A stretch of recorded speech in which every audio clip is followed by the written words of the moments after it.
Ассаламу алейкум туугандар. Мына бул центрдагы Алтын Ордонун экинчи этажы. Сону экен айнектен карап отурасың. Бул жакта ушундай мынакей жалаң кийимдер экен. Экинчи этажында. Муну билбептирик да.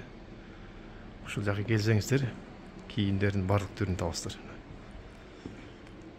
Ичи аябай кенен экен, тиги жактын баарын кыдырып каалаган кийимдерди тапсаңыздар болот. Анан оригиналдуу кийимдер экен да.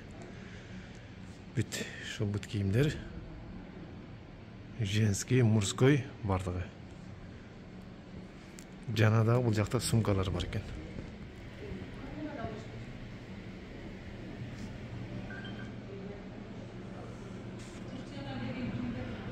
Жалаң турецкий кийимдер экен. Айтып атат, Турциядан келген кийимдер деп.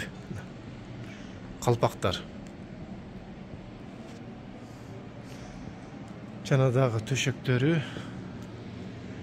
Ушундай кийимдердин бардык түрү. Келиңиздер, центрдагы Алтын Ордонун экинчи этажына.